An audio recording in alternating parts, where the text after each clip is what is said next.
Your life experience, good or bad, is a gift when you share it with others. At Taxi Chronicles, we allow real riders with real stories to share their gift. So hopefully this episode will intrigue, enhance or inspire you. Don't forget to like, share and subscribe. Morning. Yes, we're back with another episode, another lovely rider. Today we have Sally all the way from the nice part of the English countryside, and beginning with a D. We'll keep it quite anonymous this time, and she's going to tell us her life story. And I find her very interesting because if you hear the way she speaks, she could be one of the Queen's children. But there's a bit more to it than we realised. So nice to have you here today, Sally. Thanks for having me. Before we start, what kind of child were you when you were in school? So at prep school, I was always a naughty child, but I was actually put up a year very early, so I skipped year 3, which is my claim to fame. But and then for some reason we got a new headmaster, and he said everyone has to go back to their year group. So then I just became a terror because I was like, I'm doing the same year again. And that was prep school, and that's fine, very sporty, very social. And then I did the same thing when I went to kind of senior school. Started really well, and then just kind of got disinterested. Always getting caught smoking, always getting caught drinking, because I was at boarding school. So there was nothing really else to do because you were always there. Was it a girls only school? No, my parents were smarter than that. I think I would have gone absolutely haywire if there were no boys around. Okay. But no, because I think it's a very different vibe at all girls' schools as well. And I've always been a bit of a tomboy, really. So I was on a boys' rugby team from the age of 7 to 13. So really, you're allowed to mix? Yeah, we were, because my friend's dad at the time was the coach. So we used to go it was for Uckfield at the time in East Sussex, and we used to do that. And then the boys just got a bit big, and then we yeah, I was gonna say, yeah, you just used to get damaged. Yeah. You're not a big girl. You're very petite. Yeah, so that's what happened. It used to be so funny because we'd turn up to school on the Monday just battered. The parents have to be like, yeah, don't worry, they're just getting absolutely nailed on the rugby pitch on the weekends. Quite I think very easily distracted at school, but also started off quite promising. I'd say. Do you know why you were easily distracted? I honestly couldn't tell you. I think actually at school it was a funny one because you always just wanted to be doing kind of maybe a bit what the cool kids were doing, so very quickly started smoking in bushes. I got busted drinking at school for the first time at 14 in my first year. Mm-hmm. I remember ringing a family friend being like, go and soften the blow to the parents because they're about to be told I was drinking vodka out of vitamin bottles at school. Okay.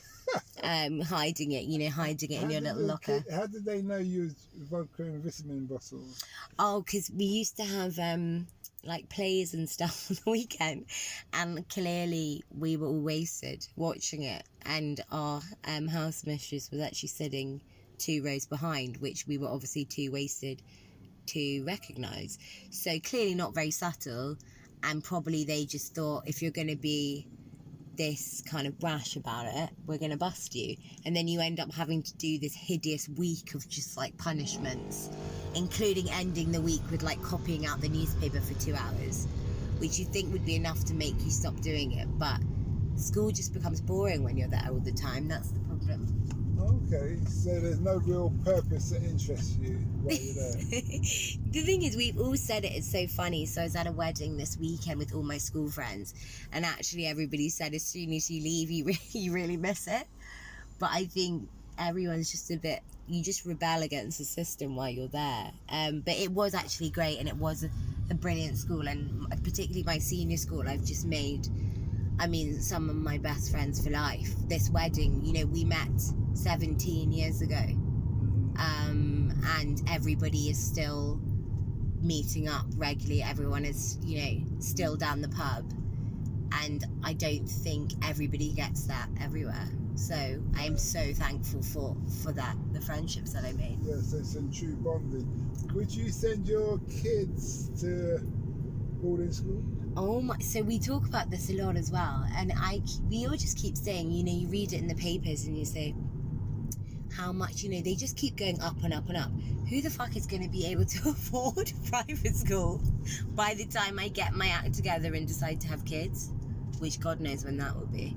But I 100% would for what I came out with. And I mean, I actually came out having to redo my A-levels, which was ridiculous for somebody that actually was quite promising, but I just messed it up.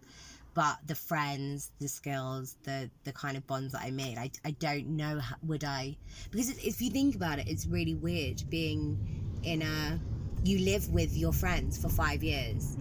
And particularly where I went, it was fully boarding. So some places you go, there's a mix, but like everybody was there all the time. So no one was different. You all lived there together. And on the rare occasion, people went out. So it's a bit, some places where you have half and half and things like that. We were all severely bonded together, I think, for the whole 5 years. And I think that definitely made a difference. Did you have siblings? Older brother. And was he in the same school? No. So funnily enough, we really went to schools for our characters. So like he went to a very traditional school, lots of rules, he was a prefect. Like his was all boys until sixth form when they finally introduced girls. And mine was super, super alternative, it was known to be one of the more casual schools, very alternative, very into the arts. And neither one of us he definitely wouldn't have gone to mine, 100%. So you're the more creative rebel. He's the more structured. Yeah, we both really need routine actually, and I think that's something that has coming outside of the other side of the pandemic, that's really affected me. Like if you were to speak about both of us, I'm definitely the more whimsical, definitely like you put it, a bit more of the rebel child, but totally benefit from routine. Waking up at the same time, going and it's actually something coming out of the pandemic that I found super difficult. I still haven't got back in. I don't know how you feel, but I'm still not back into it properly. I mean, I went to the office for the first day in months today. Getting on the tube feels like an effort. And then you think back to, the days before when you getting up at 6, going to a gym class, getting to work and doing that 5 days a week. Just seems like a distant memory because I'm so out of it. And I do think most people benefit from routine and structure. What do you do for a living now? I'm a solicitor. Okay. Yeah. So I finally pulled it together, but it took a bit of time.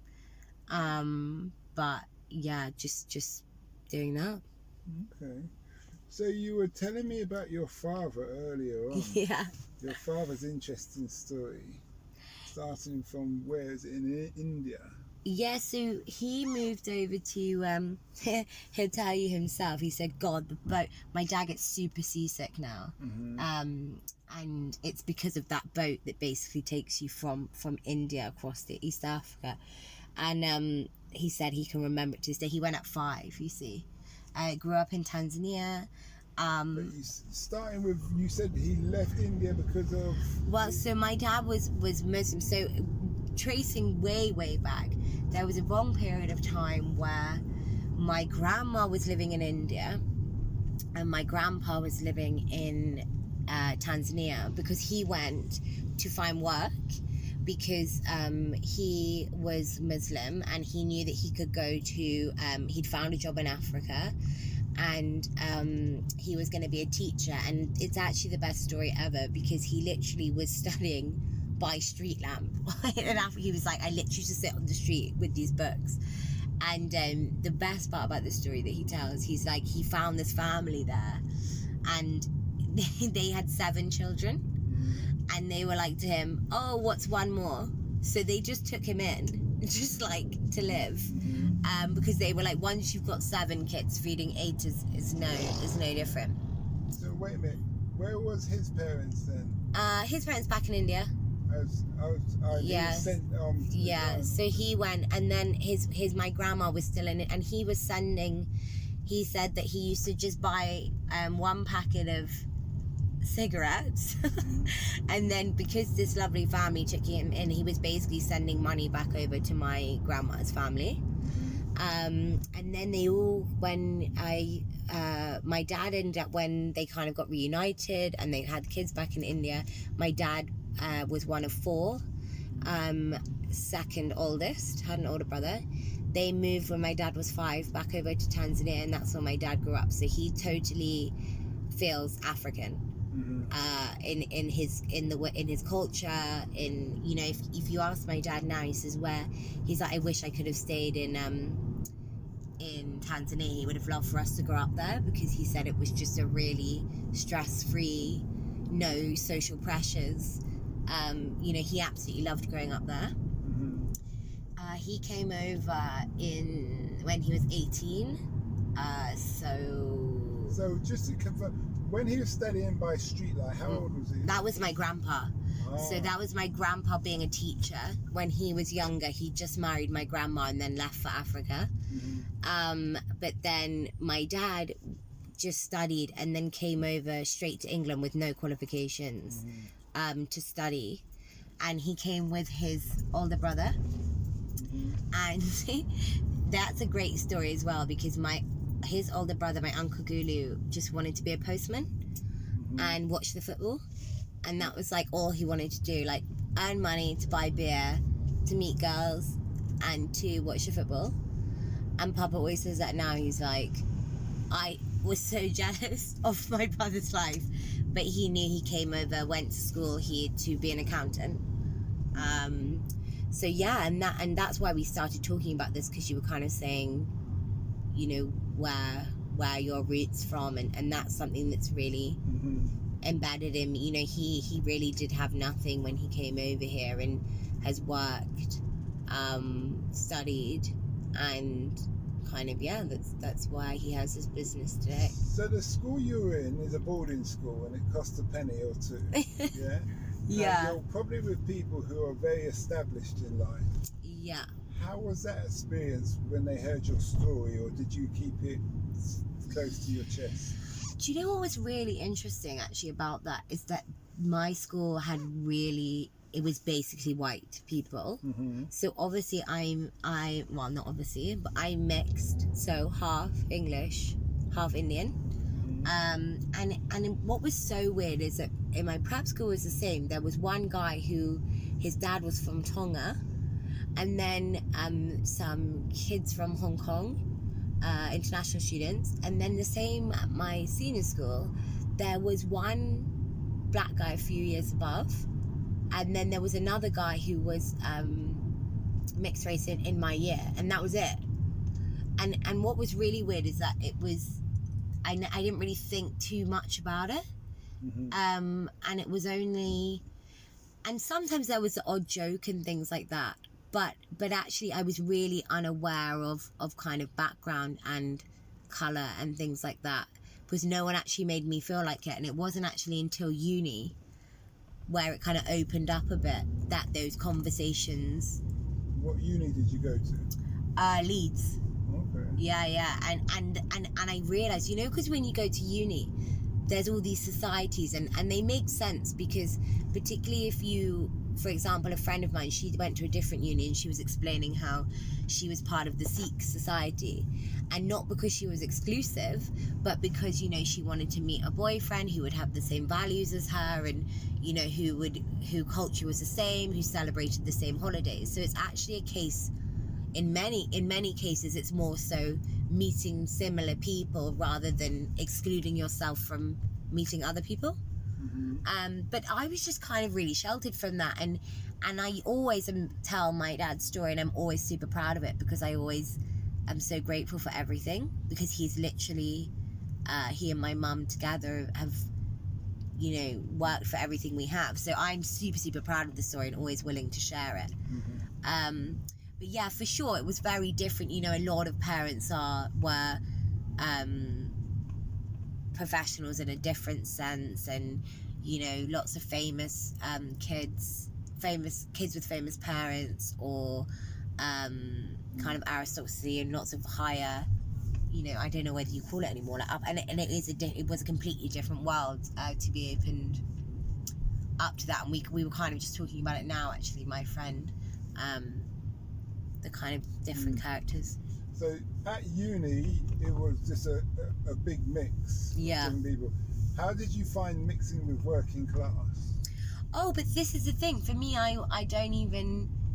like I said, my parents have always kind of grown up. So for me, it was that wasn't a thing at all. I think the biggest thing at uni was being told to be more racially aware of my own colour as well, which I always have been, and I've always been very proud for where I came from. But I started to notice those conversations a lot more, and actually have a lot more... Who told you to be racially aware? So I actually lived in a house with a really good friend of mine. She, again, was mixed. Two girls that were mixed race, and also a mixed race guy, and we all happened to just live together.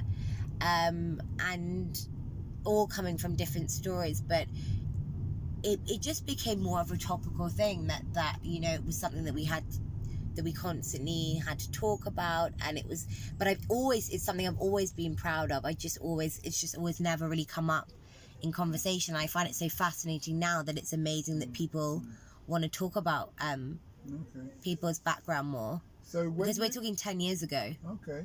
So when you're at uni, your whole room, or where you're sharing with, everybody is part Indian, part white?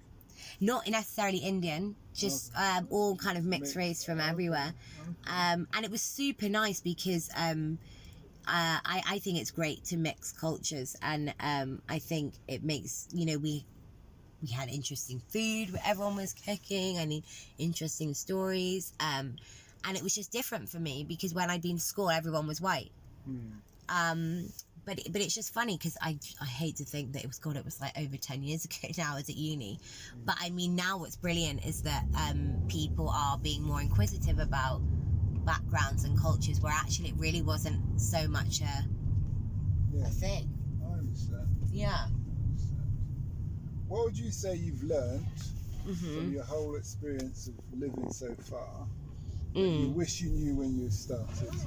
Oh my God, where to even start with that one?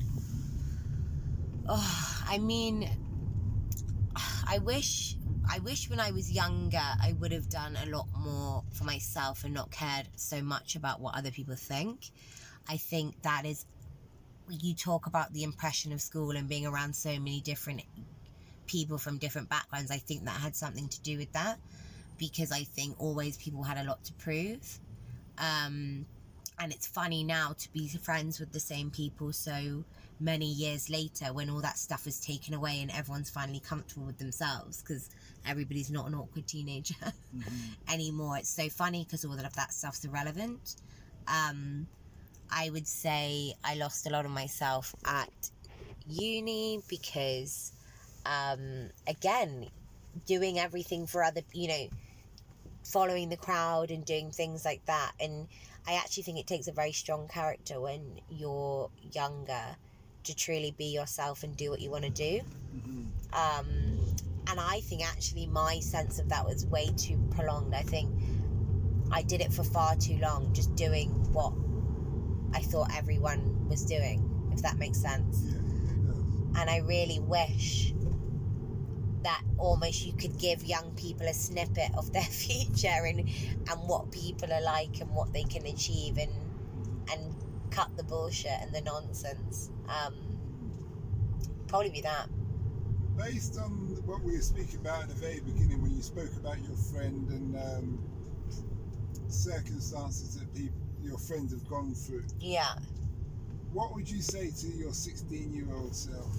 Oh my God, well, it's funny. Have you seen that?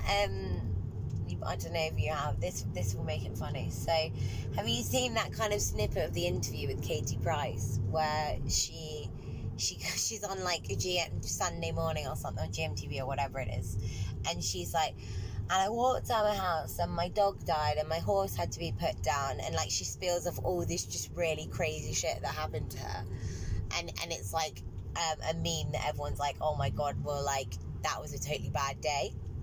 When I speak to some of my friends now and I run off all the things that happened in a period of maybe 5 years to people I love, people around me, the situations they got themselves into, how they dealt with them. Like, my friend, he's just like, what the fuck? Like, how did all these things happen? And I wish I knew the answer to why. People always say, oh, it's because people, privileged people have, whether it's because you have more money, people had more money and then were exposed to more things. I don't think the answer's that simple. I think it just by chance. I honestly don't know how to explain it. But over a period of 5 years, a lot of crazy shit happened to a lot of people that absolutely is a madness to many of my friends now. That kind of things happen in that quick succession. Somebody asked me the other day, yeah, what do I think of the middle class and upper class and the privileged people when they become addicted to drugs? Yeah. And that question's been, I never really gave him a good enough answer, or an answer I was satisfied with. Yeah. But it's been pondering on my mind for some time. And the only way I can put it, based on what you're saying, is where you said you want to be with the cool kids. Yeah. So you see, like, I'll use the example of America. America, you have the rappers. And they come from gangland areas and people are dying every day and they're struggling just to have two square meals, let alone 3 square meals. And they have to fight. They have to run the gauntlet to get to school. But the wealthy kids think it's cool, so they try and mimic them. Oh, you think? No, that's what I see from the Americas. From America. I was gonna say, yeah. So, and in mimicking them, they go down the road and they get themselves in problems. Yeah. And just maybe it's the same mirrored over here. Do you think? Because you mentioned about wanting to be with the cool kids. Yeah. Now, I'm not saying that's my final conclusion. Yeah. But what I am saying is the answer I gave him, I wasn't satisfied with. Yeah. And it's hard pressed for me to answer that because I've never been in that overall position. I was adopted for a period of time, well, I still am officially, by middle class white people. Yeah. But we weren't at the financial. I was never in boarding school. Yeah. But they didn't believe in boarding school. They believed in state education. Yeah. And things like that.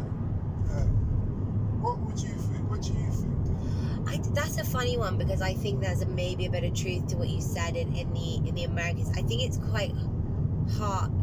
This whole idea of like emulating gang, like I'm not quite sure on that point because I can see where you're getting at, but I don't know if I totally agree, but I don't know if I can totally disagree because maybe there are people that do that. But I've not been in company of people that for those reasons have acted in that way, or I've seen films that are kind of like that, but I've not seen. Do you know what I mean? I've not ever been around people that have tried to act, and really that never happened at my school where people felt they had to act, more. In with kind of a gang mentality or anything like that. I never really saw that personally. Just to make sure you're clear of what I'm saying. Yeah. It's not necessarily being in a gang. Yeah. But it's like the whole drugs. Yeah. The whole kind of just taking chances on things. Yeah. Delving into things that really and truly, and I know when we're young we all make bad decisions. Yeah. That ideally it's probably better to stay away from.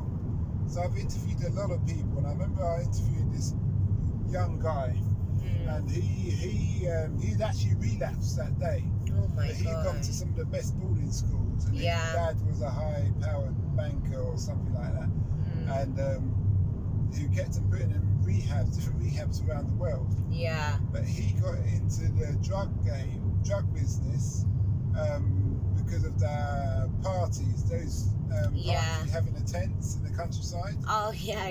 He was doing those things when he was in uni, and then he got to know some of the dealers, and he thought it's cool to link the dealers with people in there. Oh, God. He never actually handled the drugs. Yeah. But then, being in the middle, he got caught up.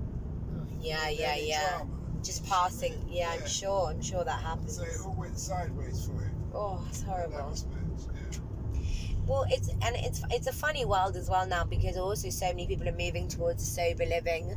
I mean, I was speaking to someone the other day, and they said, young people now, what Generation Z, love I can say that now, are actually moving towards not drinking, because people just realise it's absolute chaos for most people mentally. But I definitely think it was very different for me growing up. I mean, the parties were wild, like,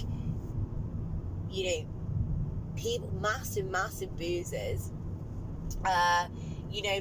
going to parties starting from 14 and stuff, where you're out in central London with your fake ID till like 5 a.m, which would just be, if my parents ever thought that's unheard of for countryside living, and unheard of for what they did at my age. Yeah, they're focusing yeah. on achieving. But they and it is an interesting one, because I do also just think there's just so much available. And I listened to a podcast today where they were just like, it's the cocaine generation, because, like, I mean, my mum had a very terrible story about her best friend, dying of a heroin overdose when my mum was early 20s or mid 20s, and my mum says she never involved in anything of the sort, and it was a shock to her, and her friend had got involved in this somehow, and had always been brought up, no, drugs are bad, no drugs. And then you go out at the age of 14, in London, and they're everywhere. I mean, even now, they're everywhere. I was in a restaurant the other day, and someone came up to one of the guys. I mean, literally, we're talking at like 10 p.m, having a drink. And someone came up to one of the guys I was with, asking if he knew where to buy drugs. Like, what the fuck? But it's so normal now, right? And that's actually my fear for future generations. It's great actually if they are choosing to not get involved and step away maybe from drinking and this healthier lifestyle, because actually you can get anything anywhere now, so readily available, which is crazy.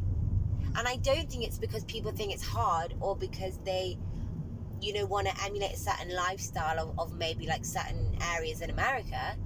I genuinely think it's just like rife. Like, it's just there, and everyone's doing it, and people just do it, and it makes them feel good. Somebody said on this podcast, they said it makes people feel like what they think is their real self, but actually it's totally the opposite. Yeah, when I said what I said, I was referring to the younger generation of schools. Yeah, interesting. Yeah, but the older ones, they have their own demons or their own reasons why they do things. But I mean, I know 50-year-olds taking drugs now, 60-year-olds. It's so weird. Old habits die hard. So weird to me. Yeah. I'm like, that's, fascinating. You've been a great guest, Sally. Thanks. My last question to you is, as a lawyer now, as a solicitor, what is the impact you want to have on the world? Well, I don't, as a solicitor, what's the impact you're going to have on the world? I don't think my impact comes from my job. I think today, exactly what I was talking about my friend, I genuinely just want to bring kindness. I want to be kind. I want to keep this world up where, like we're doing today, we talk, we chat, we learn from each other. And I said that to another taxi driver today. He was from Italy, and he was saying London is the city of love. Because I said, why did you come to London when you could live in Italy? The country of romance. He was like, no, London is, you can always go out in London, always have a good time, and always meet great people. And I genuinely want to constantly keep that up and keep up these conversations. Okay. Well, thanks a lot for that. Thank you. And I wish you well. We wish you well.